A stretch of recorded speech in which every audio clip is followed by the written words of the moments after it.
Hello, this is Dr. Michael Rothman, and in today's video I want to talk about osteoporosis.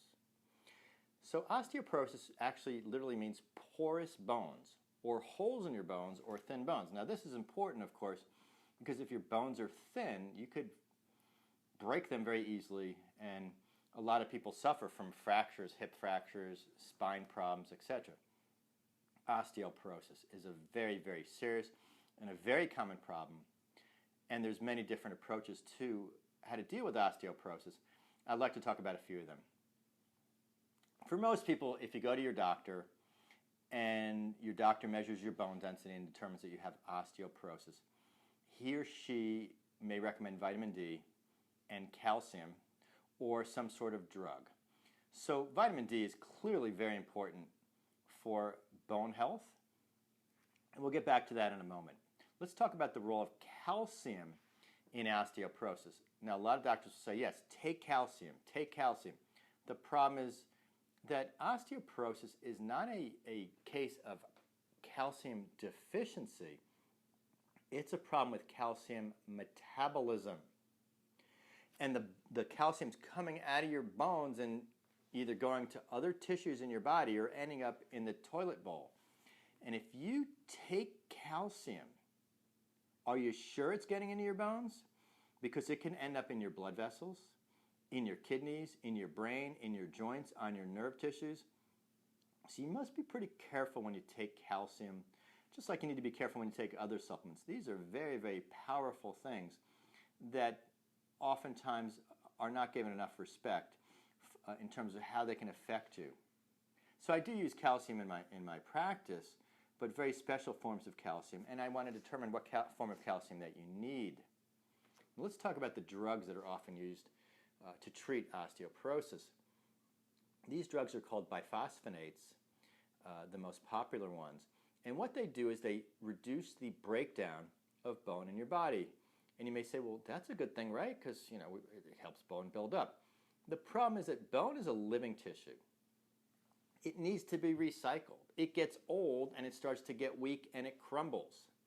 And so if you destroy your ability to break down bone, you will build up more and more bone. This is true. Your bone density will go up. This is true. The problem is that the bone that you're making is actually weaker than the bone that started off with. And in fact, these drugs have been associated with all sorts of bone problems.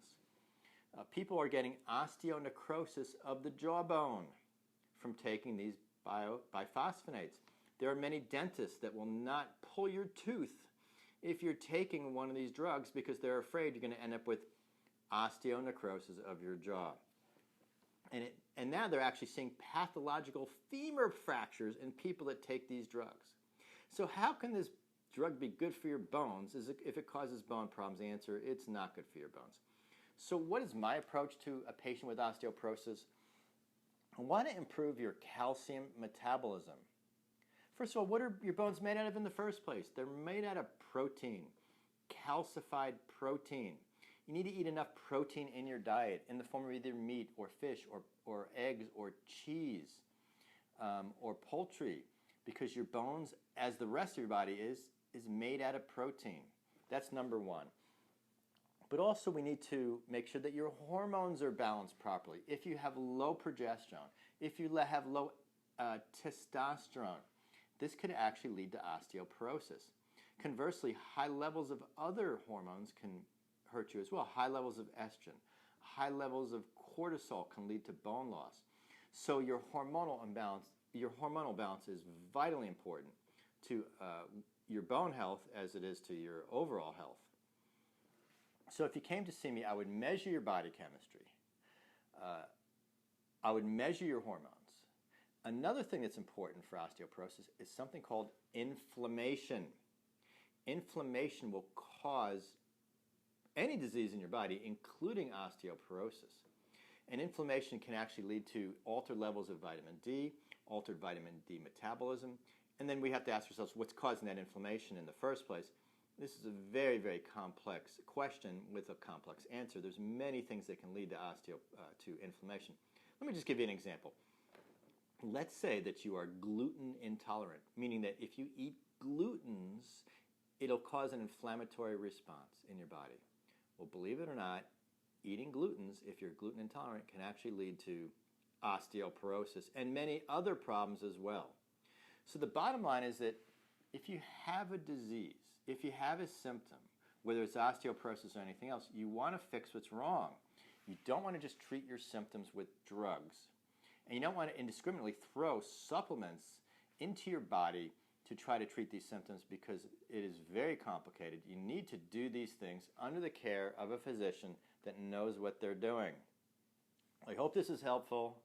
Great to talk to you today, and I hope to see you soon. Take care.